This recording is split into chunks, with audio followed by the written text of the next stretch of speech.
Thank you. Appreciate fans. Thank you. Siguro, gusto ko lang i-share na ang daming Harry Santos po talaga ay isang nagpapakal po. Kailan po dati, nag-e-ending, nag-wedding, sobrang daming pinagdaanan sa buhay. Isa po yun yung naging dahilan para masita po ako.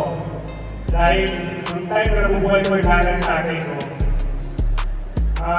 hirap po kami. Tama lang po, pero hirap po kami sa buhay. Kaya po ako ngayon, hindi ko po nagawa ito. Hindi po dahil sa inyo, sa lahat mga nagsiwala sa akin, sa pamilya ko, sa lahat ng SME-fan, maraming salamat po talaga.